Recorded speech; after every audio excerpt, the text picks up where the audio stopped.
On February 28, 2026, the geopolitical landscape of the Middle East was fundamentally redrawn.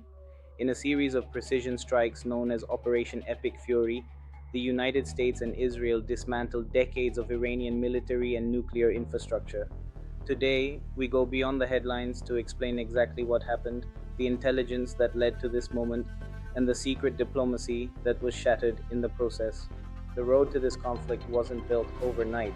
It began with the escalating exchange of strikes in 2024, followed by the 12-day war of 2025. By the dawn of 2026, Iran was a nation under siege from within. Nationwide protests sparked by a crippling economic crisis had left thousands dead.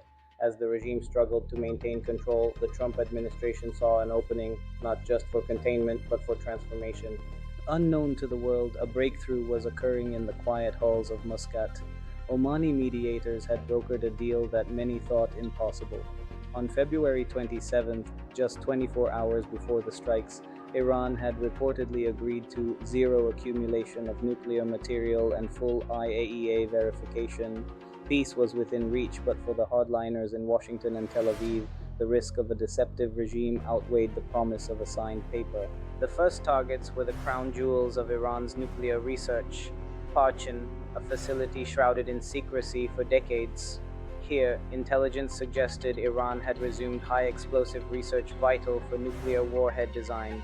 Operation Epic Fury prioritized the destruction of the Talagan 2 facility, using precision ground-penetrating munitions to ensure the research could never be resumed.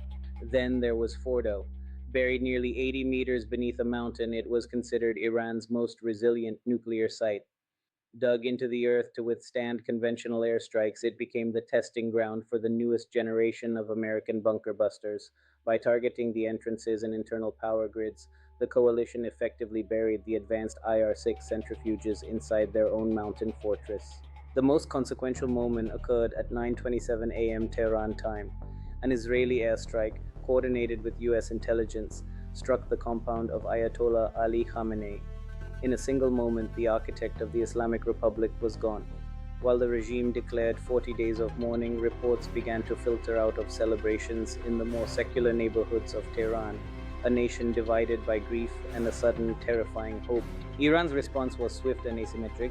The IRGC Aerospace Force unleashed its vast arsenal of Fatah-1 and Fatah-2 hypersonic missiles.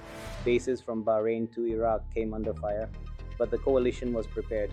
Missile defense systems like THAAD and Iron Dome worked in overdrive, limiting the damage. Yet, the strike on an elementary school in Minab served as a grim reminder of the human cost that inevitably shadows every war. As the dust settles, the question is no longer just about military victory. Trump and Netanyahu have called for the Iranian people to take over their government. But with 90 million people caught in the middle and a power vacuum in Tehran, the region stands on a knife's edge. This isn't just the end of an operation, it's the beginning of a transformation whose final outcome is yet to be written. The world is watching.